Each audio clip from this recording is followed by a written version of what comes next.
making our way through Central City. If you don't know where that is, just think about downtown. That's really the best way to think about it. Nobody says Central City, but that vehicle's still desperate to get away. We haven't seen anybody really kind of get away in a long time, but this big SUV, those high speeds, very, very dangerous, and I'm very concerned about the safety of anybody on the roadway, that suspect, and of course officers that are nearby trying to keep up with this erratic driving. Yes, erratic. Look at that as we see this vehicle weaving through traffic right there in the downtown area and then bumping into, wow, look at this. Yeah. For no reason at all. Here we go. So you're seeing for no reason at all. And you know that person is just going to stop because that's what they're supposed to do. I'm taking a look. There's the first chance we can actually kind of look around inside the car. It looks like I'm not sure what he's doing. It was like I thought he was going for the seatbelt there for a moment. Also, we don't see anybody else in the front passenger seat. That doesn't mean there isn't anybody in the back.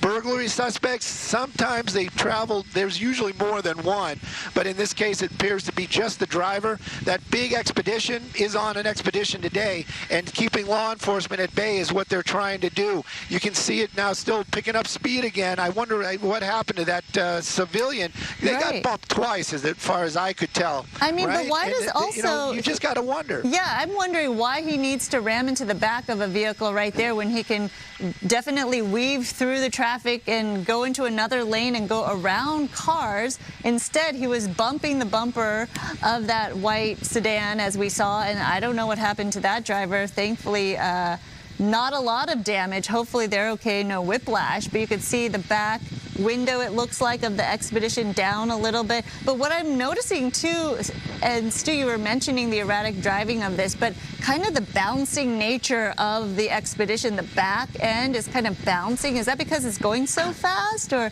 it's not really even going really high speeds? Yeah, it might be something with that vehicle. It's not a new truck, that is for sure. Who knows what's wrong with the rear shocks? Maybe they tried to modify the truck at one point. Can't really say, but very good eye indeed. I noticed that earlier on too. It's kind of got that rear bounce, like somebody had taken the shocks out of the back, and it's just riding on the springs.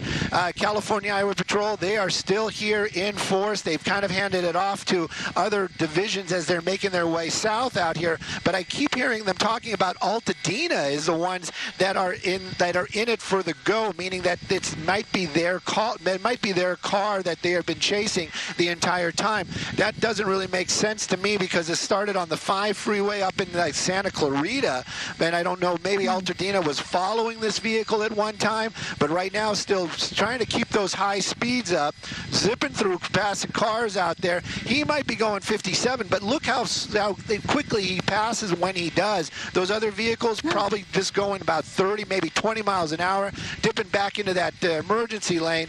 He's staying on the freeway. That's the only thing that I can say maybe part of a positive out here, because there aren't a lot of intersections. There's no traffic signals, nothing like that, or pedestrians for that matter. But right now, these high speeds still always worry me. He just took out a side mirror from that other car or his own car.